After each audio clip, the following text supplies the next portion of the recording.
Puji Tuhan, silakan duduk kembali. Shalom. Salam sejahtera bagi kita yang diberkati Tuhan. Rasa hormat saya ada kembali di tempat ini. Satu anugerah Tuhan yang luar biasa tentunya. Makasih buat Om Daniel dan Tante. Kasih buat Pastor Kem, Pastor Hipin bersama dengan rekan-rekan yang ada. Ini satu kehormatan yang luar biasa.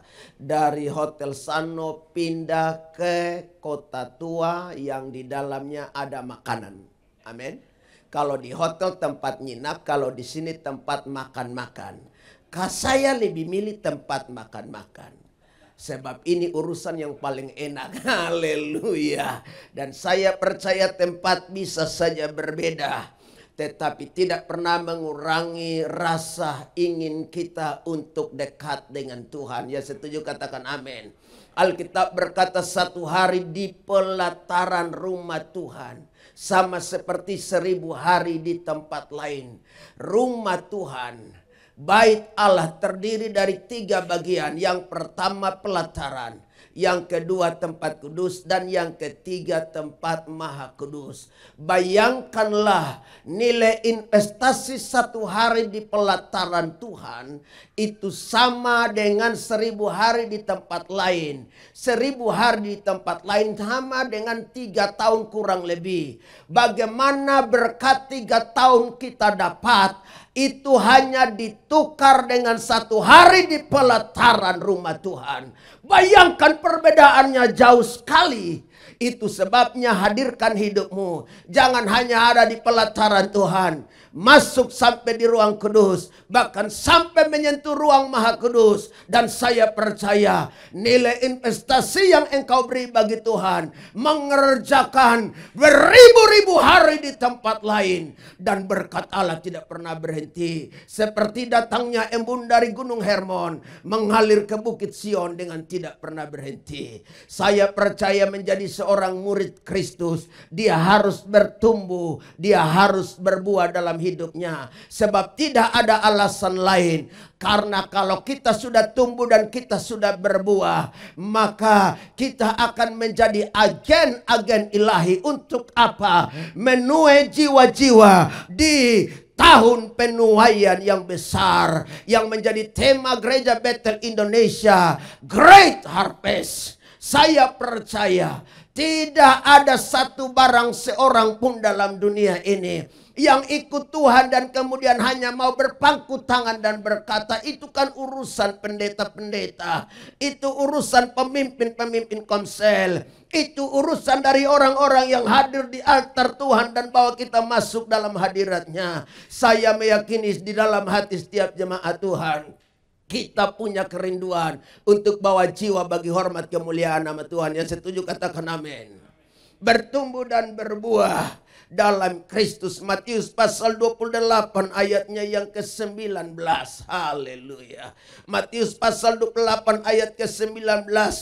Alkitab berkata demikian, karena itu pergilah, jadikanlah semua bangsa muridku dan baptislah mereka dalam nama Bapa dan Anak dan Roh Kudus. Saya fokus dengan satu kalimat, karena itu pergilah, dan kemudian jadikanlah semua bangsa menjadi muridku. Bapak Ibu yang dikasihi Tuhan Yesus Kristus, dari kalimat ini saya menemukan 3 pertanyaan yang kemudian pertanyaan itu saya jawab, dan kemudian biar ini menjadi sesuatu yang benar-benar mendarat dalam hidup kita, supaya dalam hidup kekristenan kita tidak perlu lagi berpangku tangan, karena hari-hari ini adalah hari-hari perkenanan Tuhan dalam hidup kita. Hari-hari ini adalah hari-hari di mana Tuhan kasih kita kesempatan bukan hanya untuk hidup bagi diri kita sendiri, tapi bagi orang yang paling dekat dengan kita. Barangkali di situ ada orang tua kita, barangkali di situ ada tetangga kita, barangkali di situ ada saudara-saudara kita yang belum terima Yesus Kristus sebagai Tuhan dan Juru Selamat. Sorga tidak hanya terbuka tangannya untuk saudara dan saya, sorga terbuka untuk semua, dan di dalamnya adalah orang-orang yang belum percaya Yesus. saya sadar betul, barangkali itu mungkin adalah orang terbaik dalam hidup kita. Tugas saudara dan saya adalah bawa mereka untuk hormat kemuliaan nama Tuhan. Yang setuju bilang amin. Karena itu, pergilah. Pertanyaan yang pertama, siapa yang harus pergi? Yang harus pergi adalah, jangan tanya saya mau kemana Pak. Karena tempat bukan jadi persoalan. Kita tidak harus keluarkan uang untuk pergi ke pedalaman-pedalaman dan kita bilang kita pergi. Bapak Ibu datang dari rumah ke sini saja udah pergi itu. Betul nggak? Barangkali di dalam perjalanan jumpa orang, kita lakukan sesuatu yang terbaik. Di rumah lalu kita pergi dari rumah dan ke tetangga kita, itu kita udah pergi itu. Jadi jangan bilang nanti baru keluar-luar baru pergi. Mentereng itu Pak. Tapi ketika kita beranjak kaki dari rumah dan kita pergi ke tetangga sebelah yang barangkali dia sedang putus asa mau bunuh diri. Lalu kita hadir di sana berdoa. Memperkenalkan Yesus kepadanya dan dia bertobat dan percaya Yesus. Sebenarnya itu kita sudah pergi. Melakukan apa yang menjadi amanat agung Yesus Kristus Tuhan ini. Jadi jangan tanya saya lagi mau pergi kemana. Ya udah pergi masing-masing dengan urusan yang biar dalam perkenanan Tuhan. Nah pertanyaan yang pertama, siapa yang harus pergi? Adalah mereka yang hidupnya harus ditopang oleh Roh Kudus dan kuasa Allah. Katakan amin. Jangan pergi kalau hidupmu tidak ditopang oleh Roh Kudus. Roh Kudus menjadi kendali yang besar dalam hidup kita. Hendaklah engkau penuh dengan Roh Kudus. Alkitab berkata karena itu pergilah. Aku akan menyertai engkau. Engkau akan menerima kuasa. Engkau akan menjadi saksiku di Yerusalem, Yudea dan sampai Samaria dan seterusnya sampai ke ujung-ujung bumi. Ini bukan sebuah pekerjaan yang mudah. Orang yang pergi, dia harus benar-benar mengerti perkara ini. Dia harus diperlengkapi oleh Roh Kudus. Dan dia harus diperlengkapi dengan karunia-karunia pekerjaan Allah. Murid-murid tanya Yesus, kalau kami pergi apa yang harus kami siapkan? Adakah pakaian yang berlebihankah? Adakah makanan yang harus berlebihankah? Adakah cara kami berlatih memperkatakan sesuatukah? Firman Allah berkata tidak. Engkau hanya mengandalkan Tuhan dan rohnya dalam hidupmu. Barangkali ketika engkau berjumpa dengan orang dan dengan hikmat manusia dia sedang berbicara. Engkau hanya pakai hikmat Tuhan. Engkau akan menundukkan hikmat manusia itu. Walaupun engkau terbatas. Sebab yang mengurapi engkau adalah Allah yang tidak terbatas dalam hidupmu. Itu sebabnya mari dalam setiap doa hadirkan roh dalam hidupmu. Minta karunia-karunia Allah mengerjakannya. Sehingga ketika engkau letakkan tangan pada orang sakit disembuhkan. Sehingga ketika engkau berdoa, orang yang kerasukan setan pergi. Bukan kemudian engkau doa orang kerasukan setan, engkau dirasuki setan. Itu kan kebalikan Pak. Atau bilang begini, karena sudah doa putus kayu batu tidak keluar-keluar. Terakhir dengan suara yang parau. Setan. Ini yang terakhir. Kalau kau tidak pergi, saya yang pergi. Keluar enggak? Kalau enggak keluar, saya keluar. Haleluya. Kan ini doa frustrasi Pak. Tapi orang yang ada kuasa Allah, saya pastikan. Setan pun takut kepadanya. Kalau mau banyak cerita, tak tahu berapa banyak orang yang kerasukan setan. Dan dibawa ke gereja. Saya tidak perlu berteriak-teriak. Saya hanya ambil gitar dan saya menyanyi 2-3 lagu. Maka kemudian beres itu barang. Amin. Karena ada kuasa yang menyertai kita. Perkataan kita yang penuh dengan kuasa akan membuat setan bergemetar. Kita datang setan tidak mampu menatap wajah kita. Haleluya. Jangan suruh dia buka mata dan ajak bicara dengan dia. Doakan saja dan biar dia keluar dengan sendirinya. Haleluya. Boleh beri tepuk tangan bagi Tuhan. Jadi siapa yang pergi adalah pribadi-pribadi yang penuh dengan Roh Kudus. Dan biar dia hidup dalam karunia-karunia kuasa pekerjaan Allah. Siapa yang harus pergi? Mereka yang tidak meragukan Tuhan dalam hidupnya. Haleluya. Mereka yang tidak meragukan Tuhan dalam hal apapun. Kalau engkau masih ragu-ragu dengan Tuhan, jangan pergi. Sebab ketika mungkin nanti engkau berurusan dengan orang-orang yang tanya, kira-kira kau percaya enggak kalau gunung pindah? Nah itu sudah persoalannya. Mari kita berdoa. Tidak boleh ada keraguan dalam hidupmu. Amin. Beberapa waktu yang lalu bersama dengan Om Daniel dan Tante. Ini sedikit cerita saja. Karena kebetulan kita sudah ke sana. Di gereja yang namanya gereja sampah di Mesir. Itu gereja itu ada kesaksiannya. Di gereja itu pemerintah Mesir menantang sekelompok orang Kristen. Lalu kemudian kalau imanmu besar seperti biji sesawi, coba pindahkan gunung ini. Dan mereka lakukan itu. Berdoa. Dan terjadi pergeseran bukit yang didoakan itu. Dan gereja sampah hadir sampai hari ini. Menjadi sebuah kesaksian sejarah. Orang Mesir aja doanya mantap. Gimana kita? Amin. Haleluya. Orang Mesir doanya mantap. Gimana kita orang Indonesia? Saya kira doa kita jauh lebih mantap. Katakan amin. Persoalannya adalah karena kita ragu-ragu. Kita ini kan banyak ragu-ragunya. Kira-kira Tuhan bisa mampu lakukan tidak? Kita belum jalan aja ragu-ragu terus. Kita jalan ragu-ragu. Ini yang tidak boleh. Setiap apapun yang kemudian kita jalani dalam hidup ini, tidak boleh ragu-ragu. Semua yang ragu-ragu belum layak untuk pergi. Sebab nanti saya jamin, justru malah yang ragu-ragu, kita ragu-ragu ini bisa hancur. Ya, haleluya. Kita datang ke orang dia imannya lebih besar dari kita, repot Pak. Haleluya. Jadi kalau engkau masih ragu-ragu, engkau jangan pergi. Kalau engkau sudah matang dalam percayamu, engkau tinggal bilang sakit selesai. Dia layak mendapatkan mujizat kesembuhan. Beres. Jadi siapa yang harus pergi? Dia yang tidak ragu-ragu kepada Tuhan. Yang setuju katakan amin. Dalam hal apapun. Siapa yang harus pergi? Mereka yang tidak suka mengabaikan firman. Kita ini kan suka abaikan firman Pak. Tapi kalau disuruh pergi semangatnya luar biasa. Tapi abaikan firman itu pekerjaan yang sering kita lakukan dan suka kita lakukan. Mereka yang tidak gampang menggadai kebenaran untuk kepentingan pribadi. Banyak orang pengen pergi. Tapi kebiasaannya adalah menggadai kebenaran. Untuk apa? Keuntungan pribadi. Bukankah hari-hari ini kita lihat banyak orang menjual Yesus hanya untuk kepentingan pribadinya. Alasannya karena pergi. Saudara, kita pergi ini bukan untuk gadai firman.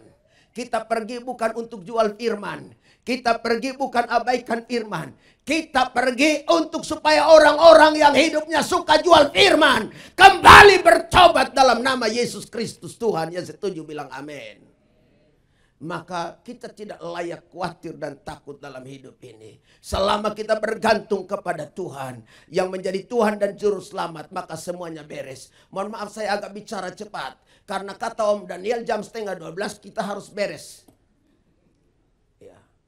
Bayangkan 3 pertanyaan, baru 1 pertanyaan. Haleluya. Dan ini udah jam 12 kurang 10 menit. Belum lagi saya dijamu makan siang dan sebagainya. Haleluya. Jadi siapa yang harus pergi? Mereka yang tidak mudah mempercayai dan terombang-ambing dengan angin pengajaran yang menyesatkan. Kita ini seringkali terombang-ambing dengan angin pengajaran yang menyesatkan. Seperti kapal yang mudah digoyangkan. Begini terus. Orang yang mau pergi adalah orang yang tidak ragu dengan kebenaran. Ya dan amin. Katakan amin. Dia tidak boleh kasih kurang kebenaran. Tidak boleh kasih lebih kebenaran. Apa yang dikatakan firman Allah itu yang harus disampaikannya. Jadi jangan suka tambah-tambah. Jangan suka kasih lebih-lebih. Jangan suka kasih kurang-kurang. Untuk apa? Untuk penyesatan. Ada banyak orang cari keuntungan dari barang ini. Dikasih lebih-lebihkan. Supaya apa? Jemaat terkesan mempesona dengan bahasa firman yang dilebih-lebihkan. Tidak boleh Bapak Ibu yang dikasih Tuhan. Apalagi yang menjurus pada penyesatan. Ini yang repot. Ingat ini baik, saya mau kasih tahu. Setuju atau tidak setuju, penyesatan pada akhir zaman lahir dari dalam gereja Tuhan. Penyesatan tidak lahir di mall. Penyesatan tidak datang dari night club. Penyesatan muncul dari dalam gereja. Dan bahkan Ada orang-orang yang kita anggap hebat. Kita hormat dia kalau dia masih dari jauh. Dia datang dengan pasukan-pasukan elit yang menjaganya. Bahkan hanya untuk sekedar salaman, kadang kita tidak bisa salaman. Justru dari mereka kadang-kadang penyesatan timbul. Kita berdoa supaya pendeta-pendeta teguh dan kuat. Ya, setuju, katakan amin. Termasuk berdoa buat saya ini. Amin. Di usia yang masih muda punya potensi untuk penyesatan keluar dari bibir dan mulut ini. Haleluya. Saya hari ini bisa saja berkatakan kepada saudara. Bisa saya, ini kan live ini ya. Saya hari ini bisa saja bilang kepada saudara, tadi malam. Saya baru pulang makan malam dengan Tuhan Yesus di sorga. Lalu kemudian subuh-subuh Tuhan perintahkan harus kembali ke Jakarta. Karena you akan khotbah di kota tua Sifut itu jam 10 pagi. Lalu kemudian saya video streaming. Lalu kemudian besoknya saya menjadi orang yang terkenal untuk selama-lamanya. Penyesatan kadang timbul dari dalam gereja Tuhan. Jadi kita harus hati-hati. Amin. Jangan mudah digoyangkan, diombang-ambingkan. Siapa yang harus pergi? Mereka yang tidak mudah menyerah dalam persoalan apapun. Katakan amin. Kalau engkau mudah menyerah, engkau tidak jauh berubah. Itu level kita yang mudah menyerah. Itu di level anak, di bawah level anak burung Raja Wali. Tahukah burung Raja Wali anaknya kalau dia mau kasih latihan terbang? Sarangnya dirusakin. Sarang anak burung Raja Wali dirusakin. Lalu kemudian dia biarkan anaknya terbang sendiri. Nanti mau nyampe tanah, baru burung Raja Wali datang. Kemudian dia mengambil anaknya kembali. Lalu dia bawa jauh lebih tinggi. Dilepaskannya berulang-ulang kali. Sampai akhirnya anak burung Raja Wali terbang. Jadi kalau kita ini sedikit-sedikit menyerah. Sedikit-sedikit menyanyi aku tak sanggup lagi. Sedikit-sedikit pulangkan aku pada ayah dan ibuku. Sedikit-sedikit sungut-sungut. Sedikit-sedikit takut. Sedikit-sedikit khawatir. Sedikit-sedikit putus asa. Sedikit-sedikit kecewa. Kita standarnya jauh dari anak burung Raja Wali. Masa sama anak, jangankan sama burungnya, burung Raja Walinya, anak burungnya aja gitu kalah, Pak. Hello, saya percaya jemaat Tuhan di sini tidak mau kalah. Amin. Amin. Tadi udah dikasih slide. Saya percaya 4 orang ini adalah orang terbaik bangsa dan negara kita. Yang melewati proses verifikasi yang hebat di negara ini. Joko Widodo dan Kiai Ma'ruf Amin. Prabowo Subianto dan Sandiaga Uno. Ini orang-orang terbaik bangsa yang telah ditetapkan. Kita hanya berdoa dan biarkan Tuhan yang bekerja. Yang setuju katakan amin. Siapapun yang memimpin bangsa ini, jangan pernah saudara khawatir. Karena bangsa ini tidak akan diatur oleh pemerintah. Pemerintah boleh mengatur segalanya. Tuhan lebih dari atas segalanya. Yang setuju katakan amin. Kita boleh khawatir, kita boleh takut dengan ancaman apapun.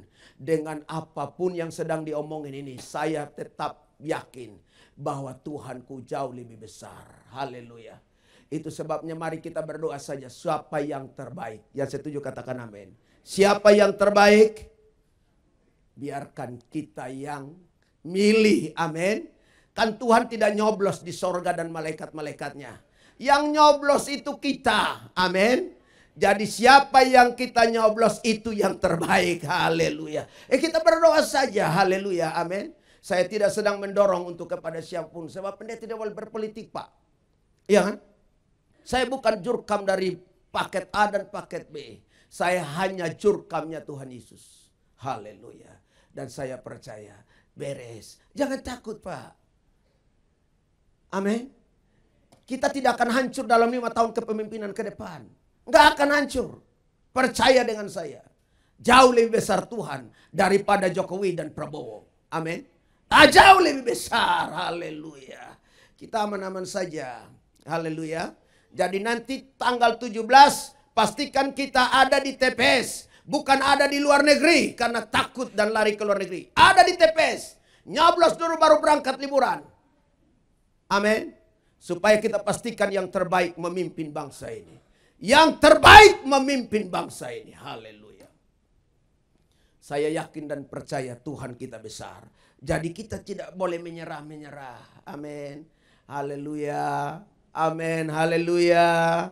Amin. Haleluya. Boleh beri tepuk tangan dulu bagi Tuhan kita. Haleluya.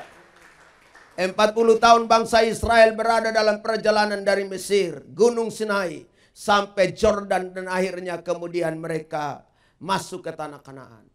Tidak main-main. Saya benar-benar rasa betul kalau saya yang sedang berjalan ganti orang Israel, wajar Pak saya bersungut-sungut. Wajar. Wajar saya bersungut-sungut. Padang gurun semua, padang pasir semua, nggak ada kehidupan itu. 7 jam perjalanan dari kota Mesir menuju ke terusan Suez. Kita hanya menjumpai padang pasir dan padang gurun. Wajar nggak Pak bersungut-sungut? Kadang kita harus bilang ya wajar. Tapi lihat ini baik. Dalam kewajaran itu Tuhan memberi jawab. Tiang api pada mereka ketika mereka ada dalam malam hari yang sangat dingin. Dan tiang awan pada siang hari yang terik matahari. Jadi mereka beres Pak. Ya. Pas mau turun gunung saja, mau turun bis, mau naik gunung Sinai aja udah pakai jaket Pak. Keluar asap dari dalam mulut, batal mau naik. Batal. 125 orang, cuma 18 orang yang berani naik. Bayangkan Pak. Ini bikin pusing kita itu. 40 tahun. Tapi lihat ini baik. Mereka tidak menyerah. Walaupun mati semua juga. Haleluya. Tapi generasi berikut kan masuk. Artinya generasi berikut itu tidak menyerah. Haleluya. Saya ingin berdoa buat Bapak Ibu semua. Apapun yang Bapak Ibu hadapi. Jemaat Tuhan yang ada di gereja Bethel Indonesia Sola Gracia ini. Engkau tidak pantang menyerah. Yang setuju katakan amin. Haleluya. Oh haleluya. Pertanyaan yang kedua. Siapa yang menjadi target untuk dimuridkan? Yang pertama adalah mereka yang menolak keselamatan karena kedegilan dan kebebalan hati mereka. Target orang yang diselamatkan adalah orang-orang yang menolak keselamatan. Siapa orang yang menolak keselamatan? Kan kita sudah tahu. Ada banyak orang memilih untuk tidak percaya kepada Yesus. Itu target kita. Itu target doa kita dan target untuk kita menjadi kesaksian bagi mereka. Siapa mereka? Mereka yang degil hatinya dan bebal hatinya. Ini target kita.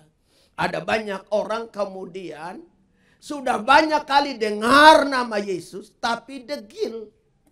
Sudah sering kali dengar Yesus Tuhan dan Juru Selamat tapi tetap bebal.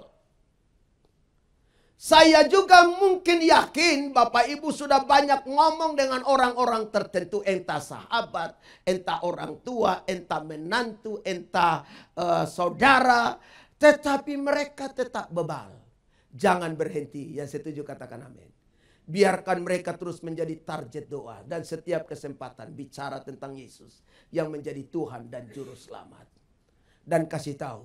Keselamatan tidak ada di dalam siapapun. Selain di dalam Yesus Kristus Tuhan. Yang menjadi Tuhan dan Juru Selamat. Saya nggak tahu. Sudah berapa beribu kali keluar dari mulut saya. Kepada setiap orang yang menjadi target ini. Yang saya sampaikan pesan yang sama. Ini bukan masalah dia mau percaya atau tidak. Tetapi keyakinan kita bahwa setiap benih firman Allah yang kita tabur. Dia tidak akan kembali dengan sia-sia. Yang setuju bilang amin.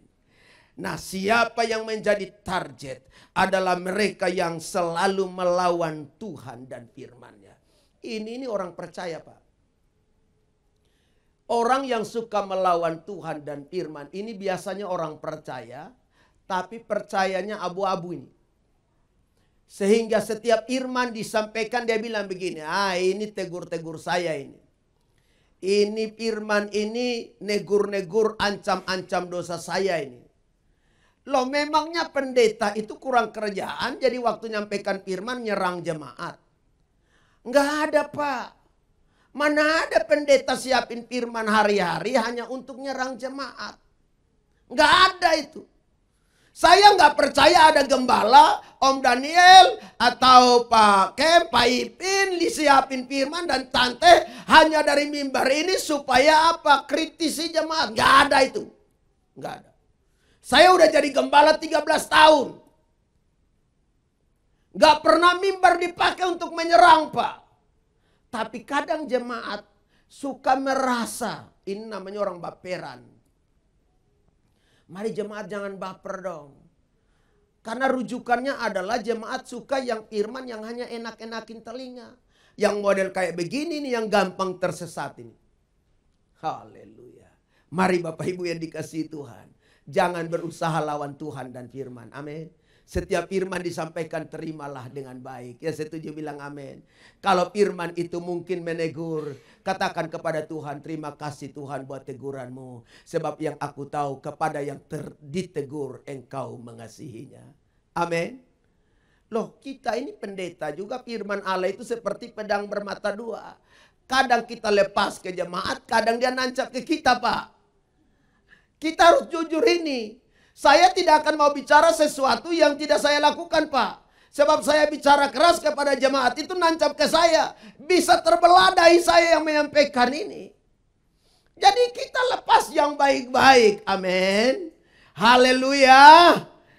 Dan saya percaya tidak ada saya ketemu wajah-wajah yang keren-keren begini. Yang senyum-senyum begini nih. Yang mantap-mantap begini. Yang sedang berusaha melawan Tuhan dan firman. Dari depan sampai belakang saya lihat adalah jemaat yang baik-baik semua. Beri tepuk tangan buat jemaat Sola Gracia. Pertanyaan yang ketiga. Karena tinggal 15 menit lagi. Haleluya. Apa standar yang disebut murid? Jadi kita kan harus jadikan menjadi murid. Kita sudah pergi, siapa yang sudah pergi, siapa yang menjadi targetnya. Lalu kemudian standar dia harus dimuridkan. Seperti apa?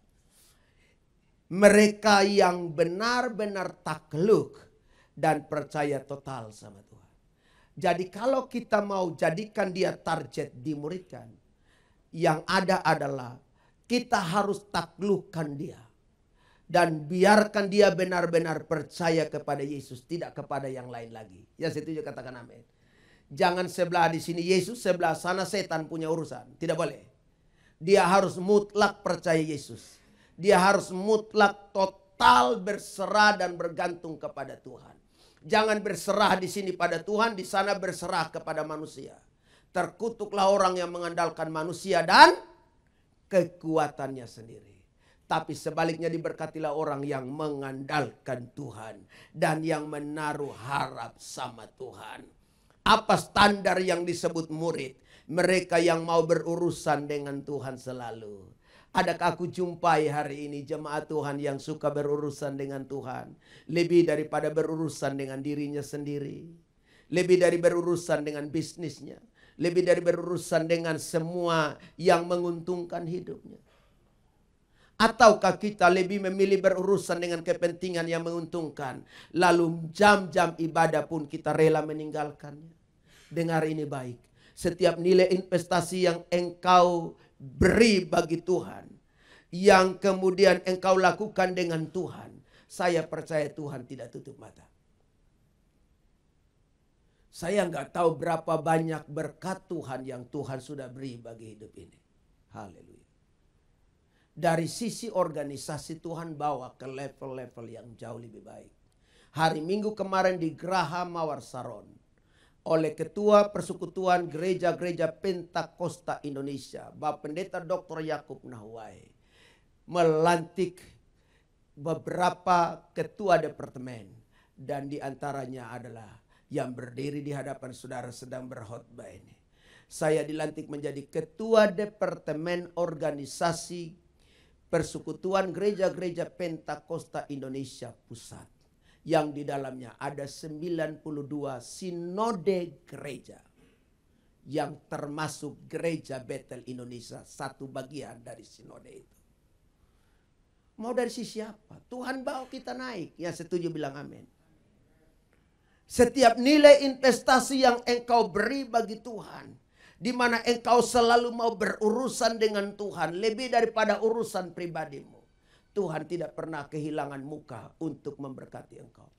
Tuhan tidak pernah tutup muka dan berkata, aku nggak mau tahu engkau. Dia akan balas. Setiap apa yang engkau tabur, engkau pasti menuai. Engkau tabur sedikit, engkau tuai sedikit. engkau tabur banyak, engkau tuai banyak. Engkau tidak menabur, engkau tidak akan menuai. Jangan mengharapkan penuaian tanpa penaburan. Dan saya percaya apa yang kita lakukan ini bagian dari sedang kita menabur. Yang setuju katakan amin. Kita menabur waktu dengan Tuhan. Kurang kerjaan kau tinggalkan rumah tanggamu, anak-anakmu. Kurang kerjaan kau tinggalkan bisnismu. Hanya mau datang 2 jam ada di tempat ini. Tapi saya percaya orang boleh bilang itu pekerjaan yang kurang kerjaan. Tapi bagi kita yang mau berurusan dengan Tuhan, ini pekerjaan yang sangat penting. Alkitab berkata, latihan badani terbatas gunanya, tetapi ibadah bermanfaat dalam segala hal. Boleh beri tepuk tangan bagi Tuhan kita. Saat engkau sakit, engkau berurusan sama Tuhan, engkau akan melihat mujizat kesembuhan. Saat engkau sedang mengalami masa-masa sulit dalam usahamu, mungkin orang tidak mau tahu dengan itu. Saya percaya Tuhan mau tahu dengan urusanmu, karena engkau sudah memilih berurusan dengan Dia. Setiap orang yang memilih berurusan dengan Tuhan, Tuhan tidak akan punya alasan untuk tidak berurusan dengan kita saat kita membutuhkan pertolongannya. Saya ngerti betul betapa pentingnya kita membutuhkan Tuhan. Betapa pentingnya kita harus berurusan dengan Tuhan. Jadi siapa yang menjadi murid Kristus? Murid adalah dia yang berurusan dengan Tuhan. Barangkali ada di antara saudara yang tidak suka berurusan dengan Tuhan. Maka kemudian engkau belum mencapai standar murid itu. Engkau harus naikkan grade-mu untuk mencapai standar ini. Yang setuju bilang amin. Siapa yang punya standar menjadi murid adalah mereka yang tidak lalai dalam melakukan perintah dan menjauhi larangan Tuhan. Kita ini kan kalau yang lain gak lalai Pak. Jadwal pertemuan gak lalai Pak. Pertemuan makan di sini, pesta di sini, arisan di sini, apalagi kumpul teman di sini, apalagi kalau teman-teman sekolah itu namanya itu reuni di sini dari dalam dan luar negeri. Yang penting kita mau pengen ketemuan, kita berangkat. Jadwalnya lengkap Pak. Tapi jadwal ibadah, jadwal hidup melakukan firman, semua terabaikan dan terlalaikan. Kita bangun pagi yang harusnya harus disertai dengan doa dan baca firman. Kita buru-buru cuci muka dan mandi secepatnya. Karena rekanan bisnis di kantor sedang menanti kita. Ini orang-orang yang lalai. Saya berdoa, kita bukan tipe orang yang lalai. Amin. Bangun tidur, utamakan Tuhan. Barang 5-10 menit engkau tunduk kepala dan bilang terima kasih buat semua perkenananmu. Jika tanpa perkenananmu aku tidak tahu apakah aku masih bisa bernapas dan bisa bergerak dalam hari berjalan inikah. Setelah itu baca ayat firman, beberapa ayat meneguhkan hidupmu. Sehingga setiap kali engkau berjalan dalam jalan-jalan yang dituntun Tuhan. Jalan-jalan yang dikehendaki Tuhan. Dan ketika engkau berbenturan dengan persoalan dan kesulitan apapun, engkau tidak pernah menjual perintah Tuhan. Dan engkau tidak pernah merumuskan apa namanya itu. Bahasanya apa itu. Menjerumuskan dirimu untuk hidup dalam apa yang harusnya dilarang oleh Tuhan. Bukankah hidup kita adalah hidup yang penuh dengan langkah-langkah dalam perjalanan ini. Dan banyak langkah kita kadang gontai, banyak langkah kita kadang tidak pasti. Hanya berjalan bersama dengan kekuatan firman-Lah engkau sanggup melakukannya. Tetapi berapa banyak orang mengabaikan dan melalaikan ini dalam hidupnya. Standar murid adalah mereka yang berani memisahkan diri dari kehidupan keduniawian yang bagaikan sampah yang sangat merugikan. Ini murid. Kalau dia belum berani memisahkan diri dari segala bentuk kehidupan keduniawian, sampai sejauh itu kita terus muridkan. Ya setuju, katakan amin. Saya berharap Jemaat Tuhan udah clear dari hal ini. Amin. Semua yang kita ada di sini udah murid, Pak. Pak Pendeta, saya ini udah murid. Hanya masih sedikit-sedikit intip. Nah, itu mah belum. Haleluya. Tidak ada dosa putih dan dosa hitam. Tidak ada dosa kecil, dosa besar. Dosa is dosa. Jadi mari kita persiapkan diri kita benar-benar murid. Yang mau memuridkan orang lain. Amin. Jadi jangan bangga mau saya Pak mau siapkan jadi suka untuk muridkan orang. Kita sendiri harus siap dulu Pak. Amin. Jangan main jalan-jalan saja. Haleluya. Lalu orang bilang begini. Kamu aja gak becus. Kamu aja belum betul. Kamu aja masih kacau balau. Kamu mau buat saya baik. Kekacauan saya masih mending daripada kekacauan yang kau buat. Nah kita malu sendiri. Saya berdoa. Di tahun ini, tahun di mana kita menjadi murid Kristus yang bertumbuh berbuah ini. Benar-benar mendarat bagi kita, amin. Saya berdoa ini baru bulan Maret nih. Besok bulan April, masih 7 bulan lagi Pak. 7 bulan ini menjadi 7 bulan perkenan. 7 bulan apa 9 bulannya? 9 bulan bayangkan. Karena kita tidak sekolah lagi Pak. Lupa-lupa. Tahun perkenanan Tuhan supaya benar-benar kita jadi murid. Amin. Yang bertumbuh dan berbuah. Boleh beri tepuk tangan lagi bagi Tuhan kita. Apa aku bilang? Tepat pada waktu yang ditentukan Tuhan. Barang ini selesai. Haleluya. Urusan Tuhan dan urusan yang lain selesai. Haleluya. Tuhan Yesus memberkati saudara. Haleluya. Saya percaya jemaat Tuhan. Sola Gracia makin mantap dengan Tuhan. Katakan makin mantap. Sudah jadi murid. Siap memuridkan. Haleluya. Beri lagi sorak-sorak bagi Tuhan. Yang begini nih yang paling saya suka. Mari tim musik boleh ke depan.